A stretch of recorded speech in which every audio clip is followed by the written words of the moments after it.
pretend not to care. I like the dimples on the corners of the smile that you wear. I like you more, the world may know, but don't be scared, 'cause I'm falling deeper.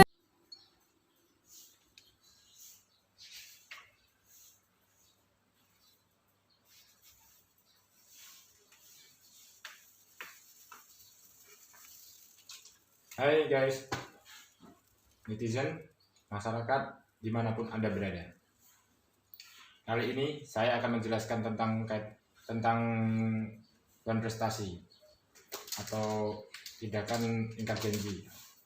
Jadi ini menjadi penting ketika saya mendapat keluhan dari beberapa masyarakat, kenapa dia tiba-tiba digugat. Nah, ini seringkali masyarakat tidak paham bagaimana situasi tersebut bisa muncul. Dalam dunia usaha atau dalam lalu lintas perdagangan atau maupun bisnis, itu seringkali masyarakat tidak paham dalam proses tersebut terdapat biasanya masyarakat melakukan perjanjian. Nah, perjanjian itu mengakibatkan ada konsekuensi hukum yang harus diterima ketika mereka sepakat dalam sebuah perjanjian. Nah, perlu kita pahami dulu apa itu perjanjian. Perjanjian adalah suatu perbuatan di mana satu orang atau lebih mengikatkan diri terhadap satu orang lain atau lebih. Itulah yang dimaksud dengan perjanjian. Yang mana ada pasal tersebut diatur dalam pasal 1313 KUH Perdata. Nah, dalam dunia usaha tersebut atau dalam dunia bisnis maksud saya, itu mengenal istilah debitur dan kreditur. Untuk mengetahui apa yang dimaksud dengan debitur atau kreditur, dapat kita lihat dalam salah satunya Undang-Undang Kepalitan maupun dalam Undang-Undang Hak Tanggungan. Kita merujuk pada Undang-Undang Kepalitan. Kreditur adalah orang yang mempunyai piutang karena perjanjian atau undang-undang yang dapat ditagih di muka pengadilan. Sedangkan debitur adalah orang yang mempunyai utang karena perjanjian atau undang-undang yang pelunasannya dapat ditagih di muka pengadilan. Nah, dalam Undang-Undang Hak Tanggungan, kreditur adalah pihak yang berpiutang dalam suatu hubungan utang piutang tertentu. Sedangkan debitur adalah pihak yang berutang dalam suatu hubungan utang piutang tertentu. Nah, oleh karena itu, istilah yang dimaksud dalam undang-undang tersebut, mungkin kalau kita merujuk pada kebiasaan masyarakat yang di lapangan, ada si peminjam dan pemberi pinjaman. Nah, pemberi pinjaman itu kita menggunakan istilah kreditur dalam istilah hukumnya. Sedangkan peminjam itu adalah dalam istilah hukum disebut debitur, orang yang meminjam, subjek yang meminjam. Nah, perlu untuk diketahui juga dalam proses perjanjian atau terjadinya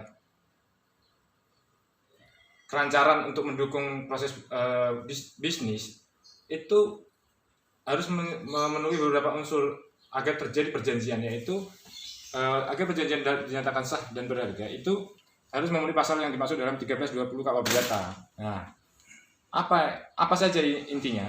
Yang pertama, perjanjian harus memenuhi unsur atau memenuhi syarat kesepakatan mereka yang mengikatkan dirinya. Yang kedua, kecakapan untuk membuat suatu perikatan. Yang ketiga, suatu pokok persoalan tertentu.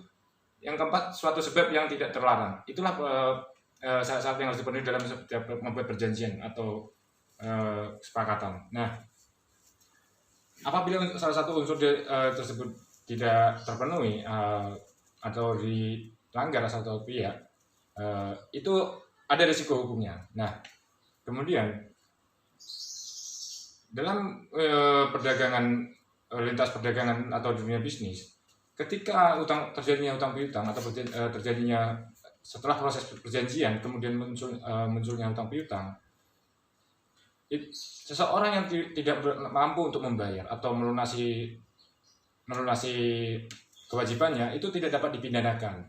Kenapa demikian? Karena merujuk pada pasal 19 ayat 2 Undang-Undang Nomor 39 Tahun 99 tentang hak asasi manusia yang menyebutkan tidak seorang pun atas putusan pengadilan boleh dipidana penjara atau kurungan berdasarkan atas alasan ketidakmampuan untuk memenuhi suatu kewajiban dalam perjanjian utang piutang.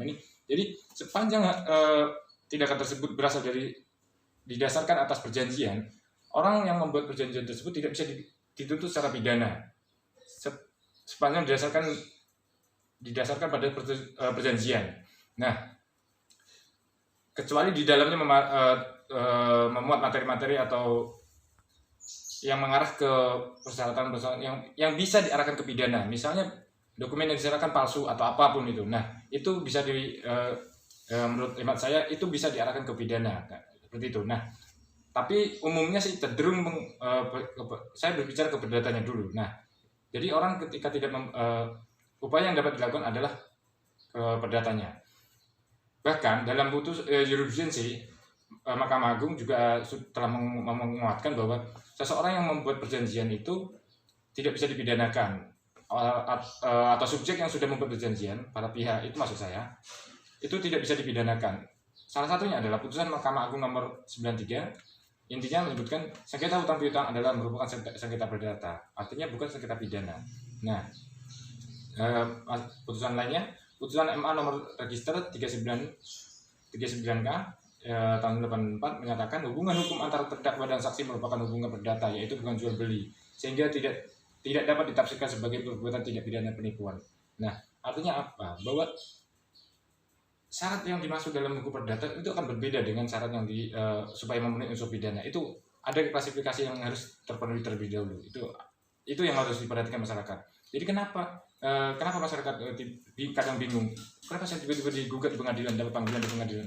Ya, banyak hal yang tidak bisa dipahami masyarakat secara utuh. Nah, saya tidak menyalahkan masyarakat. Maksudnya ada kelemahan-kelemahan yang mungkin harusnya kita harus lebih aktif untuk memahami hukum secara utuh. Nah, gugatan yang sering diajukan yang namanya adalah gugatan non prestasi, di mana salah satu pihak tidak menepati apa yang sudah tertuang dalam sebuah perjanjian. Ketika orang tidak melaksanakan apa yang dimaksud dalam isi perjanjian, itu bisa dikategorikan perbuatan non prestasi, ingkar janji, tidak melaksanakan kewajiban isi dari perjanjian. Nah, tapi jangan bingung, baik pelaku usaha maupun konsumen atau masyarakat itu dapat Mahkamah Agung sudah membuat peraturan yang intinya mempermudah. Nah, yaitu Mahkamah Agung sudah membuat peraturan yang intinya sengketa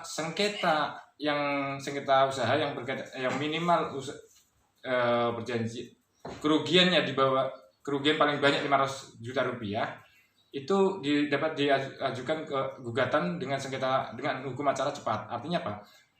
Ini akan berbeda dengan penyelesaian sengketa yang pada umumnya yang memakan cukup waktu yang sangat lama. Di sini sebutkan paling lama 25 hari bahkan. Kalau pada umumnya yang saya tahu, seketika yang sepengalaman saya mungkin maksimal minimalnya itu ada batasan sekitar 4-6 bulan itu harus sudah putus. Nah, itu yang mungkin kelebihan yang harus diapresiasi kepada Mahkamah Agung ya. Nah, mungkin itu saja yang bisa saya sampaikan untuk penjelasan kaitannya dengan perjanjian dan kemudian timbulnya wan prestasi. Itu dulu yang bisa saya sampaikan. Terima kasih masyarakat, semoga bermanfaat. Salam kopi.